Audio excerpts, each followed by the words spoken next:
Spiritist Film Festival, and this is Daniel Assisi, who's one of the speakers. And we're going to try and get some more information as to what Daniel's been up to over the last 2 days. Daniel, lovely to meet you. My pleasure. Thank you for having me here. It's definitely been a pleasure from some of the words that I've been hearing. I'd love to know, Daniel, what were you speaking on? So today we had a chance to talk about suicide, which is a topic that it's really important because it feels like a silent crisis that we don't often talk about, and especially considering suicide from a spiritual perspective as it relates to teenagers in general. So we did talk a little bit about, so we had some wonderful speakers from the community as well, talking about suicide prevention, mental health, and we try to bring in a little bit of the spiritual sense, trying to ask people, what if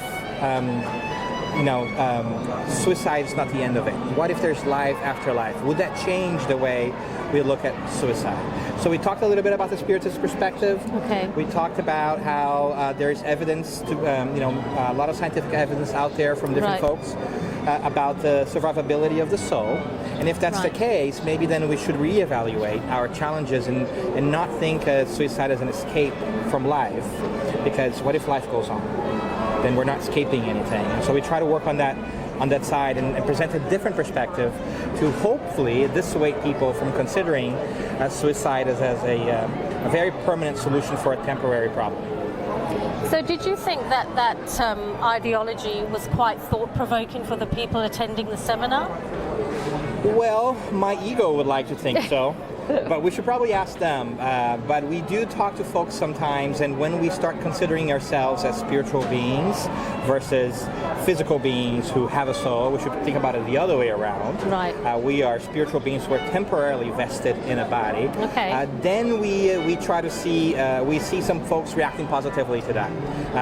But then again, it requires that conversation, and it requires their desire to engage in that. So all we've done is put some information out there of different things that point to the survivability of the soul, and then talk about how we interpreted that and how we do it. So I hope it was well received, but I don't know if I could answer that question in an unbiased format. Well, from the sources that we've spoken to, it was very well received. I'd like to also ask you, Daniel, this is the first Spiritist Film Festival in Australia. How important do you think festivals like this are? So I thought it was fascinating and really interesting because oftentimes we go to a room and we talk and we don't often have a chance to interact with people. So here at the festival we had this mix of talks, some books for sale and some opportunities to kind of interact with each other, and we also had this different mode of actually watching a movie and starting conversation. So I've never been to a Spiritist Film Festival before, and so this was the first one that I went to, and I really loved because it gave us a little bit of a diversity of approaches that if you were tired of hearing people talk about, you could go and watch a movie, or if you're tired of that, you could go and pick up a book and talk to other people. So I really liked it, and I thought that we also caught some people unaware. They just walking into the movie theater, and they were really interesting about this. And I think you might have talked to a couple of people that just stumbled into this. And so I thought that was really fascinating. I loved it. So do you think festivals like this will continue all over the world? I would very much like to believe so, especially because it's something everybody likes to do, right? We like to watch a good story in a movie, and why not do that with a story that's an uplifting, it's actually spiritually nourishing. So I really hope that this catches on. I know that in Brazil it has happened. Right. I know that in the US it has not. So when we go back, we want to see if we can get the ball rolling and kind of replicate this a little bit, which would be wonderful. So the Spiritist ideology, would you say it's relatively young? I would say it's very young in a bigger context of things. It's been around for 160 years only, and so if you think about it, it's less than a lifetime, right? I mean, sorry, less than 2 lifetimes. 2 generations. So it's a 2 generations, so it's really young, and so it's something that it's still not very well known. Yep. And it's very confusing for people. People oftentimes confuse it with spiritualism and what is it, what is it not.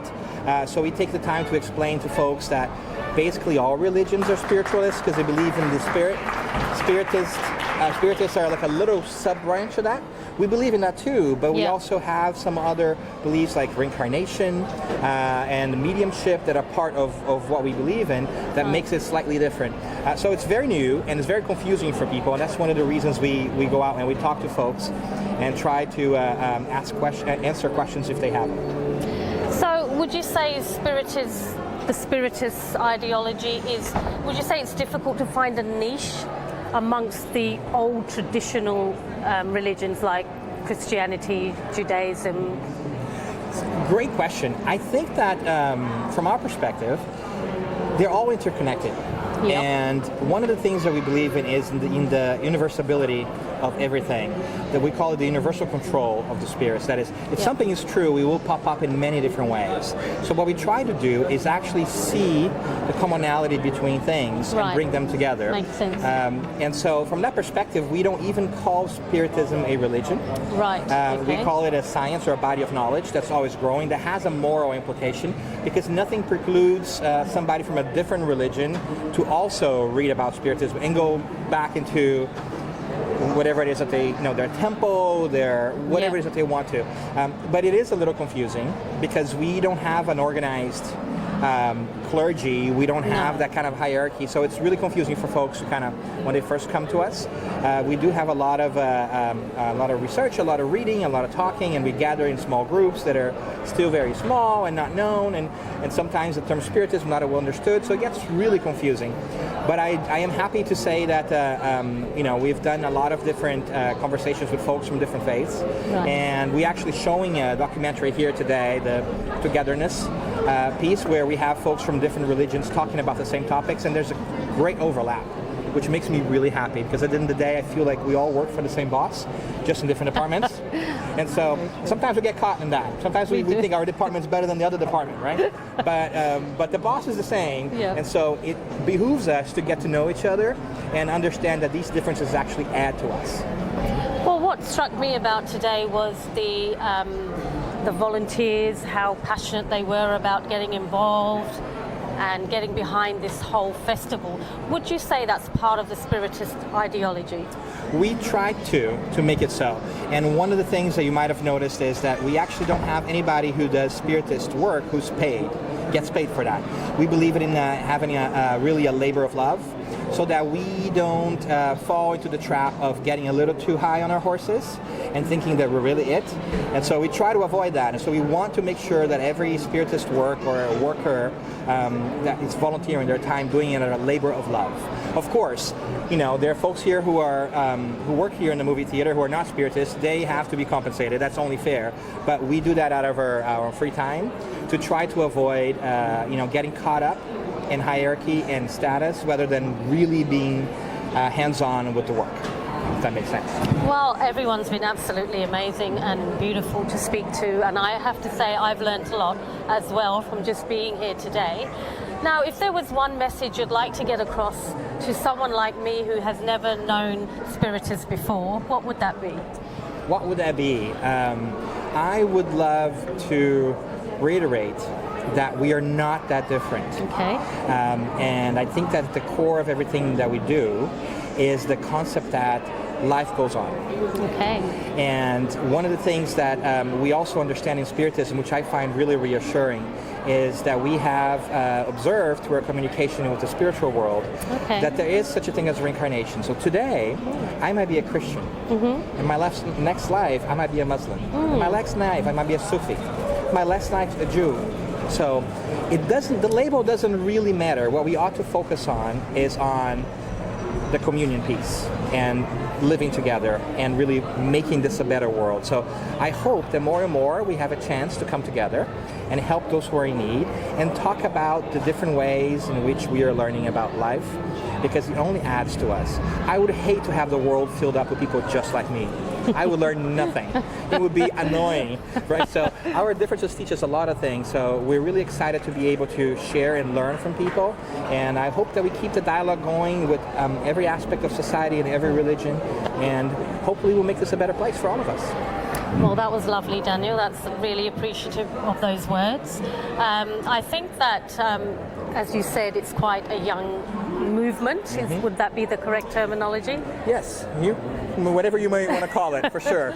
And we struggle with that ourselves. To a few of the people who have just strolled in, they have been quite overwhelmed and surprised by all this information here, and a lot of them were really wanting to know more. So, any words to those people who want to know more? We would love for them to continue to explore their spiritual selves. Whatever road they may take is absolutely fine. We believe in free will. People should make their choices and be happy with that, and use their rational abilities to make that. If they want to know more about it, they can certainly find us on the internet. Go to spiritism.org, search for Spiritist materials. You'll certainly find us. We'll be glad to be a resource. But we do hope that more and more we just pay attention to our spiritual selves and not get hung up in our physical selves. And so basically unplug us from the matrix, if I may say that, and really think about it. So I do hope that folks have an ability to do that, whichever path they may choose to take. Thank you very much, Daniel. We look forward to hearing more about you. Are you going to be on the Q&A session that's going to happen soon? I will. You will not get rid of me that easily. So I will hang around a little bit. Do you have a question that you would love someone to ask you? Really easy one, please. No, I don't. I really enjoyed the Q&A session because it gives us a chance to interact, and I am particularly curious to see what people are going to ask, because we're exposed to so many different things that we get everything. And so it's always wonderful to see what's in people's minds, to see if we can have some sort of way of pointing them in a direction that might be fulfilling to them. I really don't know. I really sit and prepare myself and brace for impact, but I do enjoy that quite a bit. Oh, well, that was lovely. Here we were talking to Daniel, and I must say I've learnt a lot in these few minutes that I've had to talk to you, Daniel, so thank you very much. Thank you. Was that okay? Yeah, absolutely. Thank